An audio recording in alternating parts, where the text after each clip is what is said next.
Хора, днес ще играем Clash Royale с мен Иван Оникс. И може би го познавате, Георги БГ. Абонирайте се, ако искате за моя канал, ако ви хареса клипа, или за неговия, ако не сте се абонирани.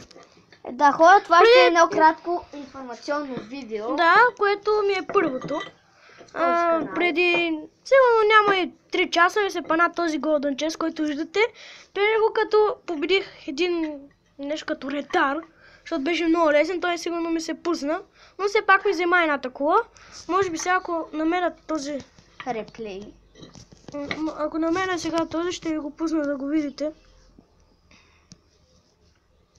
Вау, как си играеш по бандита? Мисля, че беше този, ако не се лъжа. Тук падаш, бе.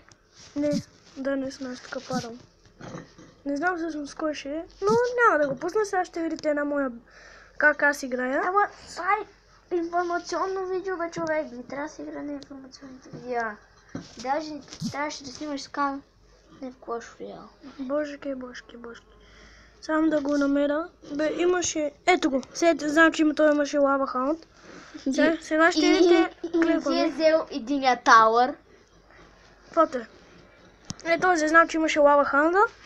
Ще го пусна на малко по-бързичко, на 2. Защото не ми се гледа цялото. Защото е бая дълго. Страхотен пуш тук. С Dark Prince. Много бърз пуш тук. Много. Той даже може би не ми взе тауъра. Да. Ретар, ето. Видяхте самички. И хора, това ще... И вижте какъв е. Някой джигит. Да. Не знам. Хора, това ще... Вижте турнаментите. Бая слаб съм на турнаменти. И това хора ще... Това беше за първия клип. Иска само да ви се покажа. И очаквайте ме с по-силни играчи в другия клип. Ако може и легендарки. Много искаме и тази легендарка.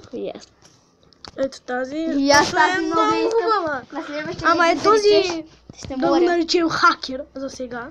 Има Спарки, има и Ice Wizard, брат. Не съм хакер, чека се рестарт. И не съм ретард. Сега да видим. Другия път ще ви покажа.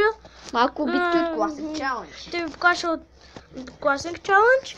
И на другия клип очаквайте да играя тук 3 пъти, докато загубя. И тук един път с ето този дек.